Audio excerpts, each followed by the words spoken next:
Welcome to Dakar 2018. The sand has already claimed its first victims, and it's been a tough day for the Spaniards, especially Joan Barreda and Nani Roma. There's another long and grueling day coming up on stage 3 as the rally heads from Pisco to San Juan de Marcona.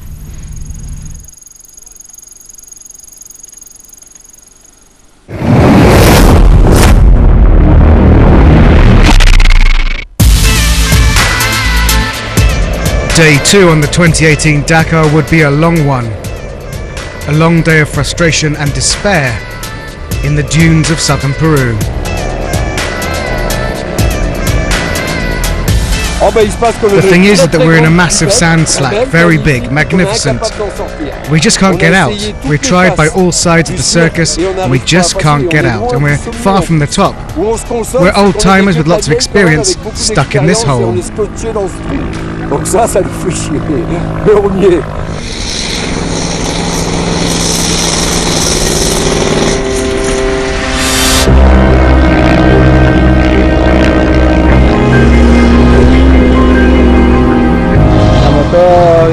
The bike just doesn't have the potential. We need more power to reach the top.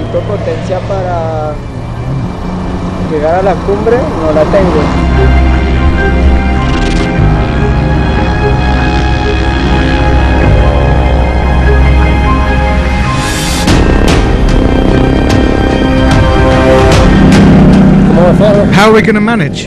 How are we going to reach the top? The dunes are super soft and the cars and the trucks have already been here.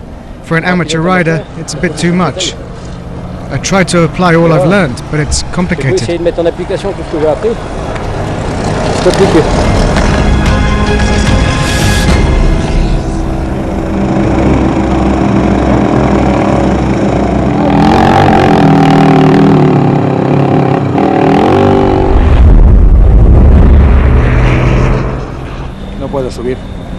We can't get out. And the worst was yet to come.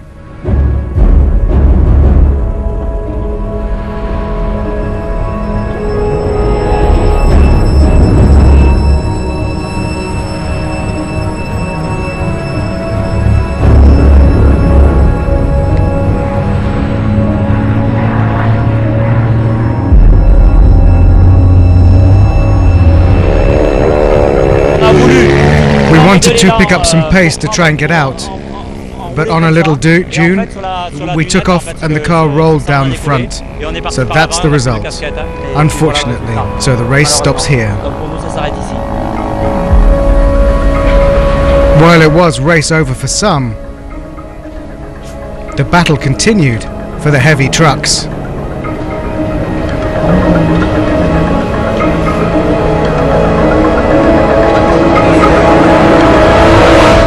Make a long rope, and then the two trucks who are there, they have to pull. I don't know if it works, but we have to try it.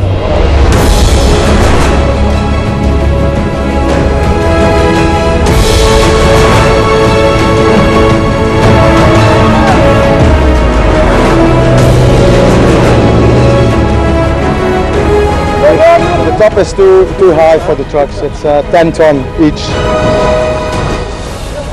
And the long day went on, with night starting to fall.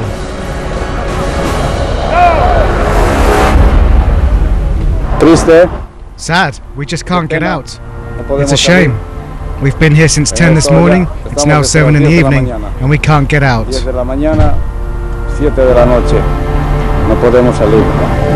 After a very tough day, the night would be just as long.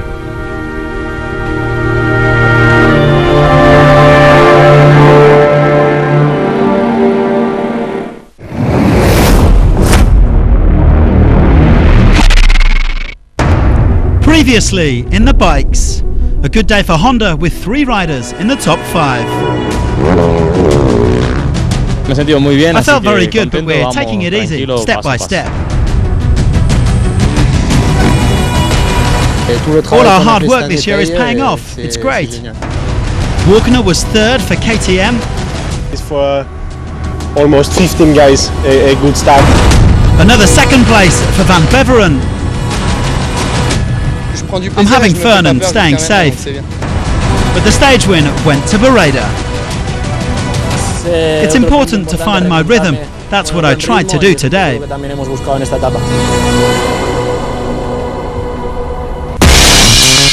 So another tough stage on the menu on day 3, 296 kilometres of timed section between Pisco and San Juan de Marcona.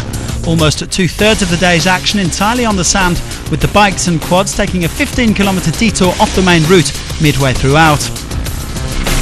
Joan Barreda was the first man out of the blocks today after claiming his 20th Dakar stage victory yesterday.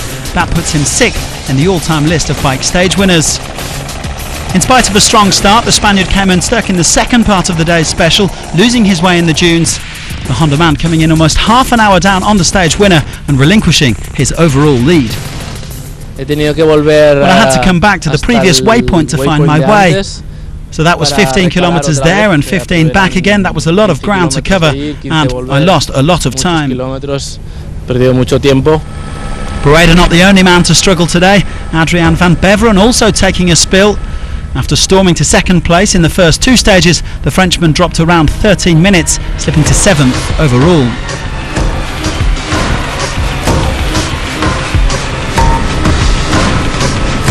His Yamaha teammate Xavier de Sultre also had a few minor issues, as did Franco Caimi. Not the best day at the office for Yamaha, whose improved WR450F nevertheless looks capable of rivaling KTM and Honda in the battle for overall victory.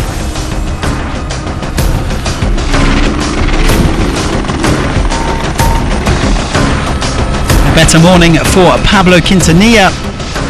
The 2-time cross-country rallies world champion's been keeping himself out of trouble so far. He's now up to 3rd overall after finishing 5th on the day's stage, catching up with KTM's Matthias Walkner, who came in 5 minutes further back in 12th. Not all bad news for Honda though, in spite of Barreda's troubles. American Ricky Brabec showing a good turn of pace to come in 4th.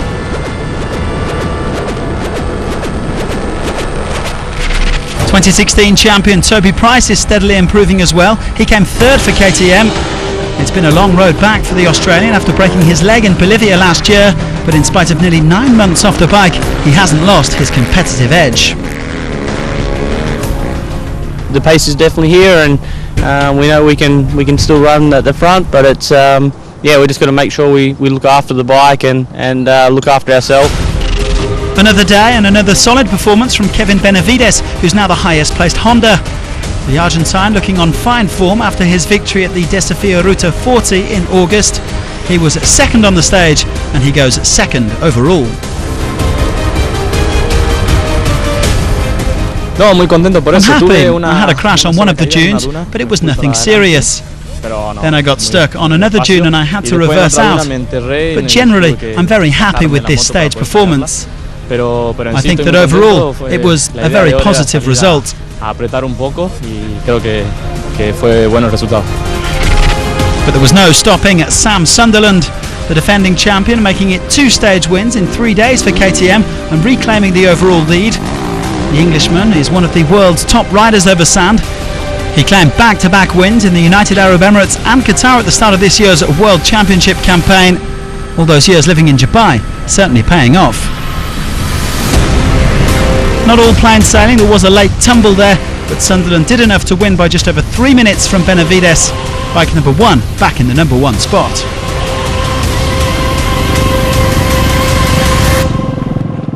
It has the Dakar, you know.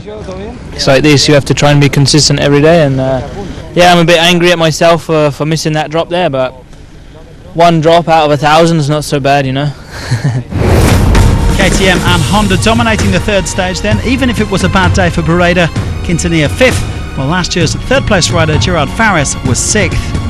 Sunderland leads by 4:38 from Benavides, with Quintanilla, Price and Brabec making up the top 5. Barreda though over 22 minutes off the pace. Ignacio Casale continues his one-man domination of the quads category.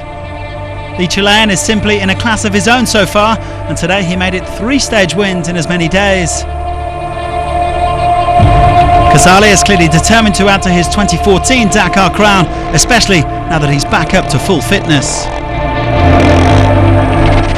Meanwhile, a memorable day for Peruvian rider Alexis Hernandez, who came in second on home sand. Not such a good day for the defending champion though. Sergei Karyakin lost 24 minutes on Casale and now trails him by 26 minutes overall. The Russian with some ground to make up in the coming days.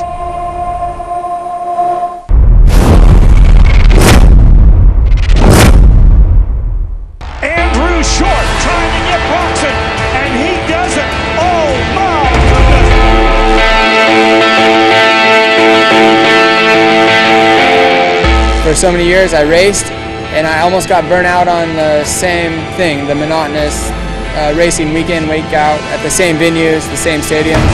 A Supercross superstar, Andy Short needed something different, something new, the Dakar. I'm hooked. If I was doing this for anything other than passion, I'd be doing something else. But I love to ride motorcycles, and this is the ultimate adventure for motorcycle riding. I've been told that you're going to crash once, that you're going to have problems with the bike once, you're going to get lost at least once, you know, all these things. It's how you deal with it with rally.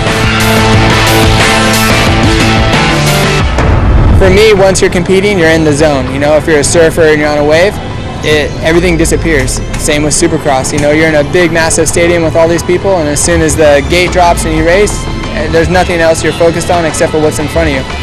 And rally is the same. Sometimes there's a lot of people, but sometimes there's no one, but you have the same focus. And it's been a tough start for the American. Short has taken it nice and easy, adapting to the tough conditions and establishing himself in the top 25. He's also learning from the best in the business. They're no different than me, because I respect them massively.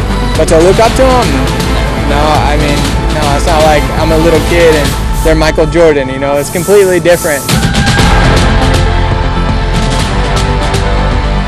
The ultimate objective for me is to finish one of these things, and the second year try to compete at a high level, and I don't know where the ceiling is or how far I can go.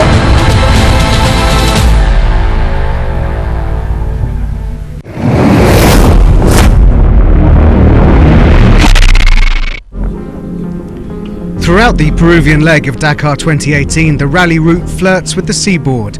Peru's west coast is over 2,500 kilometers north to south, and as the Pacific Ocean meets the land, it's often difficult to work out where the beach ends and the desert begins. But off the rugged coastline, a short boat ride from Paracas near Pisco, a group of small islands called Les Islas Ballestas are home to a variety of seabirds, including penguins, pelicans, and Peruvian boobies, as well as a large population of seals and sea lions. So much so that ancient civilizations in Peru worshipped them, representing them in art and statues. Modern tourists can take sea tours to admire the island's residents.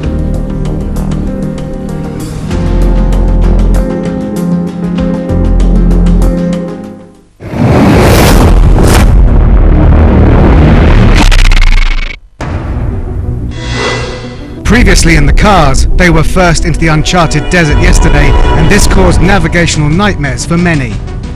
American rookie Bryce Menzies ignored a double caution pace note and paid the heavy price. Just bummed, you know. It's not how I saw my Dakar going. De Villiers' Toyota Hilux looked strong in the dunes, but well, the Peugeot seems to be very, very quick. I mean, I don't know if we can go that speed. He's not wrong. The French dominated the day, but it was Dupre who shone, despite still coming to terms with the desert. In the dunes, in the sand, we're not at home now.